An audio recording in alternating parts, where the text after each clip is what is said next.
Halo Sobat Sehat semua, Assalamualaikum warahmatullahi wabarakatuh. Salam jumpa kembali dengan saya Sugito di channel Berbagi Sehat. Channel edukasi dan motivasi seputar asam lambung, GERD, inisiatif psikosomatis berdasarkan pengalaman saya sebagai orang yang pernah menderita asam lambung, GERD, inisiatif psikosomatis dalam waktu yang cukup lama. Dan alhamdulillah sekarang sudah sembuh. Harapan saya khususnya kepada teman-teman yang masih dalam penderitaan asam lambung, GERD, inisiatif psikosomatis setelah menonton video ini akan dapat tersugesti dan termotivasi untuk dapat cepat sembuh. Saya bisa sembuh, insya Allah teman-teman pasti juga bisa sembuh. Badai pasti berlalu. Baiklah teman-teman, pada kesempatan kali ini saya akan berbagi seputar asam lambung, GERD, inisiatif psikosomatis dengan topik metode holistik untuk dispepsia asam lambung, GERD, inisiatif psikosomatik.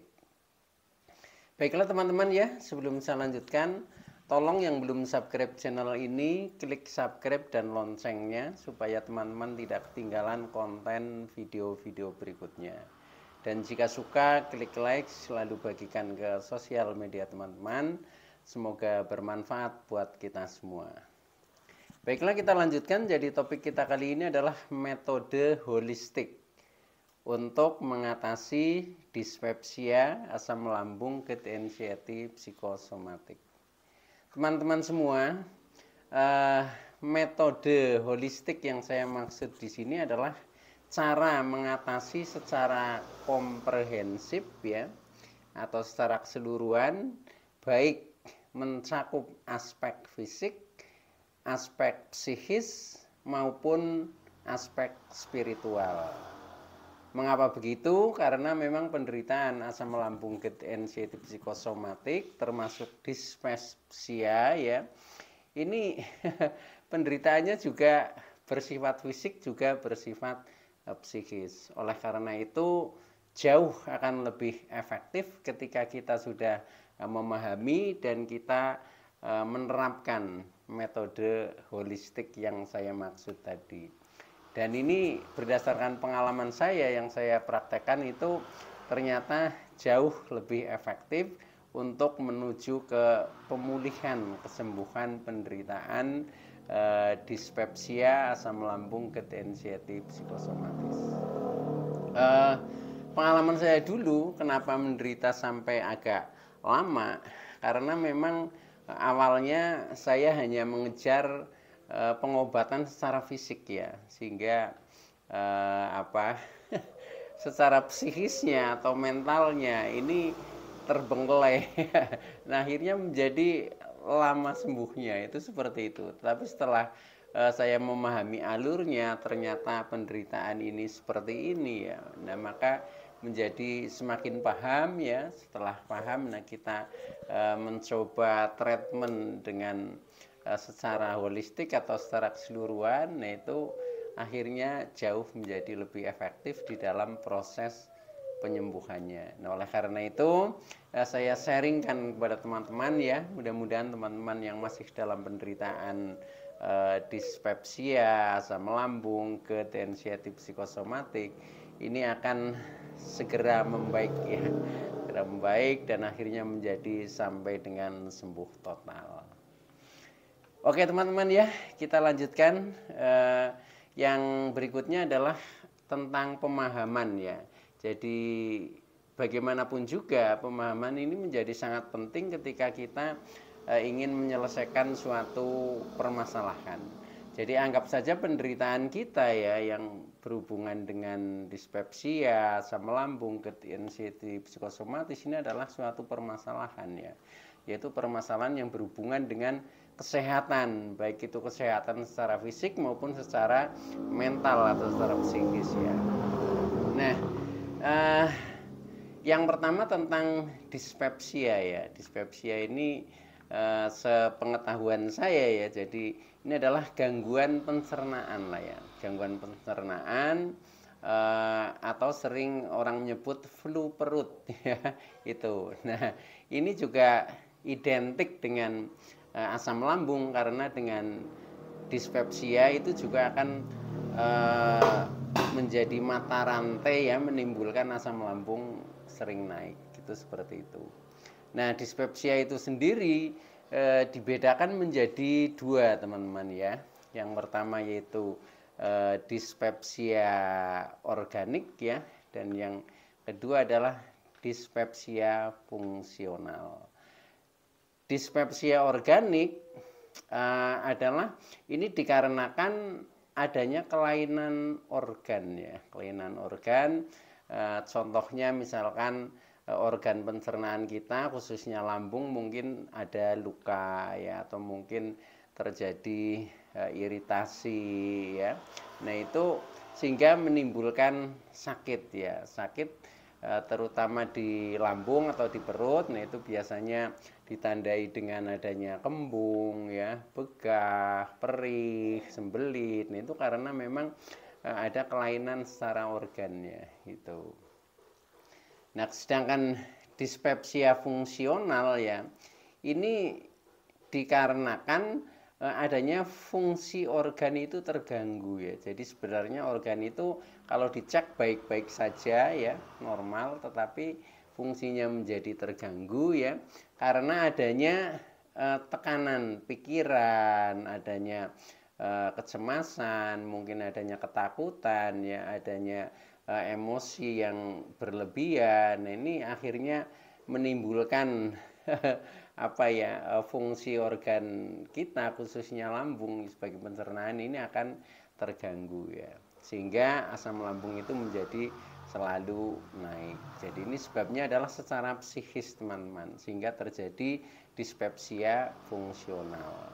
Nah, ketika terjadi secara psikis ya, dispepsia fungsional, maka treatmentnya ya, penyelesaiannya itu juga harus secara mental ya, secara psikis ya. Beda dengan yang dispepsia organik karena memang ada kelainan organ ya, katakanlah organ itu terjadi luka, mungkin iritasi. Nah, itu ya harus disembuhkan dengan obat. Contohnya seperti itu.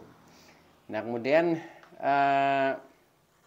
yang lebih penting lagi adalah ya, baik itu dispepsia organik maupun dispepsia fungsional ya, termasuk asam lambung menjadi sering naik, akhirnya terjadi GERD ya. GERD kemudian menimbulkan beberapa sensasi, akhirnya menimbulkan kecemasan yang berlebih atau anxiety disorder ya. Setelah itu pikiran menjadi berpikirnya negatif, contohnya selalu menganalisa dengan jangan-jangan ya. Nah, akhirnya menjadi timbul psikosomatik kita. Apa yang dipikirkan oleh pikiran kita, terutama hal-hal yang negatif, nah ini akan direspon oleh tubuh kita. Nah, ketika sudah terjadi seperti itu, ini sudah terjadi lingkaran negatif ya. Ini yang kadang menjadi agak lama proses pemulihannya, begitu teman-teman. Tetapi setelah kita memahami hal tersebut, nah maka yang lebih penting adalah kita mencari solusinya ya. Nah, solusinya bagaimana caranya keluar dari jeratan penderitaan dispepsia, asam lambung, GERD, anxiety, psikosomatis. Nah, salah satunya adalah pengalaman yang saya terapkan yaitu dengan metode holistik ya.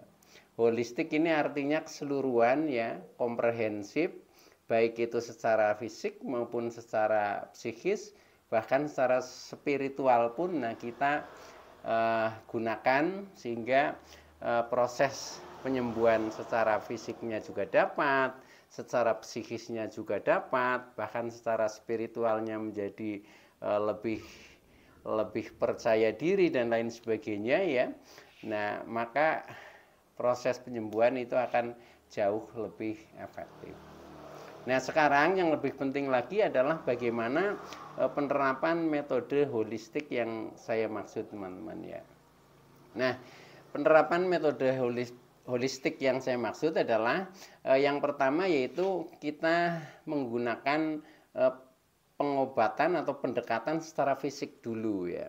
Dan ini biasanya teman-teman juga semuanya melalui ya, ketika merasa sakit ya, walaupun belum tahu itu sakitnya disebabkan apakah dari psikis ya, apakah memang ada dispepsia organik. Nah itu pasti larinya pertama adalah pengobatan. Nah ini pengobatan fisik yang saya maksud ya, itu contohnya ketika kita berobat ke dokter ya, baik itu dokter umum maupun dokter spesialis dalam biasanya ya. Nah ini biasanya kita kan mendapatkan obat ya. Nah itu juga bagus sekali untuk secara fisik kita supaya menjadi lebih cepat kembali normal atau menjadi sehat ya, karena mungkin fisiknya tadi di lambung ada luka atau ada iritasi. Nah ini ketika diobati dengan obat ya, ini akan lebih cepat pemulihannya itu.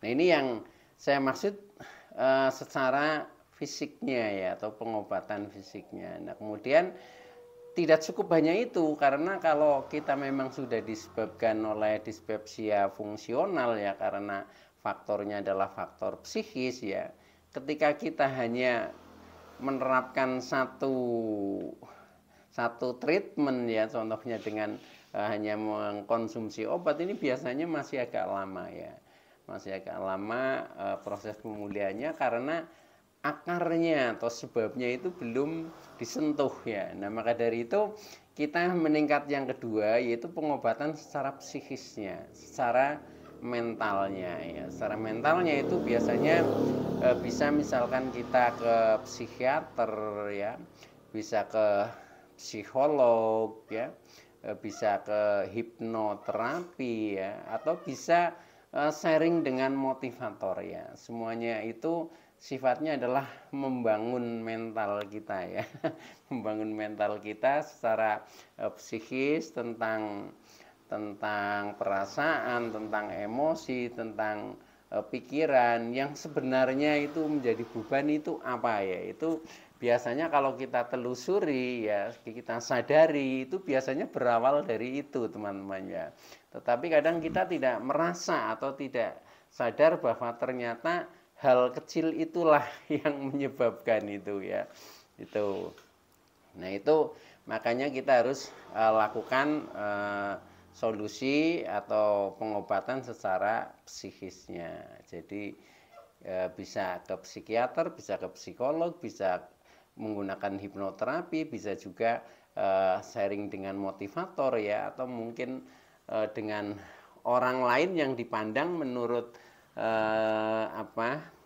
teman-teman bisa menjadi acuan ya, atau bisa menjadi acuan membantu menyelesaikan permasalahan secara psikis, itu pun bisa. Dan tidak kalah pentingnya adalah dari diri kita sendiri ya, dari diri kita sendiri itu jauh lebih kuat ya motifnya, karena memang yang lebih mengetahui permasalahan secara psikis itu adalah diri kita sendiri. Maka solusinya juga harus melibatkan diri kita sendiri, ini lebih dominan teman-teman.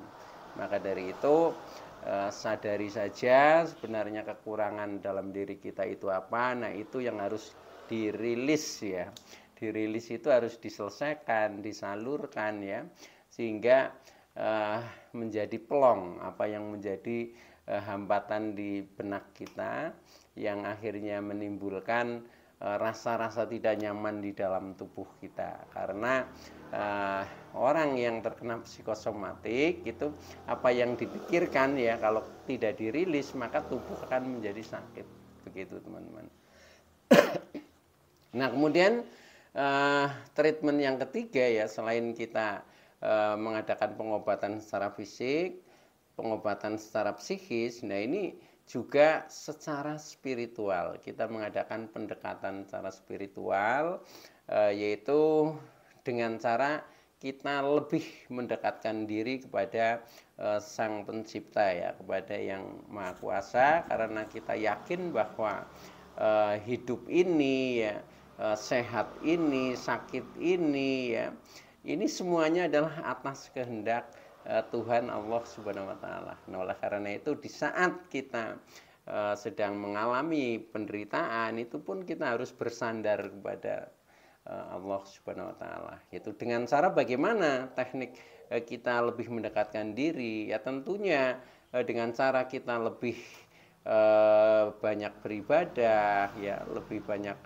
bersyukur, ya, mungkin lebih banyak berdoa, lebih banyak meditasi, berzikir, ya, bersolawat, dan lain sebagainya, ya, yang menurut teman-teman secara spiritual itu intinya kita selalu membangun konektivitas antara diri kita dengan Sang Maha Pencipta, sehingga apapun penderitaannya, ya, karena yang Maha Kuasa menghendaki itu pun bisa, tetapi sewaktu-waktu untuk bisa disembuhkan itu pun kehendak daripada Sang Pencipta. Oleh karena itu secara mental kita menjadi lebih tenang, ya, secara emosi lebih stabil, secara perasaan sudah tidak lagi takut, tidak lagi cemas, tidak lagi khawatir, karena kita selalu pasrah dengan tulus ikhlas kepada Yang Maha Kuasa. Insya Allah dengan seperti itu, dengan metode holistik ini, ya, kita tempuh dari berbagai aspek, maka penderitaan asam lambung, GERD, anxiety, psikosomatis, termasuk dispepsia, ya, baik itu yang organik maupun fungsional, insya Allah akan cepat sembuh. Oke teman-teman, ya, itu dulu yang bisa saya sampaikan. Mudah-mudahan teman-teman yang masih dalam penderitaan asam lambung, GERD, anxiety, psikosomatis, dispepsia akan segera sembuh. Terima kasih atas like, subscribe, serta komennya. Saya Sugito dari channel Berbagi Sehat. Saya bisa sembuh, insya Allah teman-teman pasti juga bisa sembuh. Badai pasti berlalu. Ingat mantra kita, sumeleh nrimo ing pandum. Selalu bersyukur apa adanya, pasrah dengan tulus dan ikhlas. Semoga kita semua semakin sehat walafiat. Oke, terima kasih. Wassalamualaikum warahmatullahi wabarakatuh.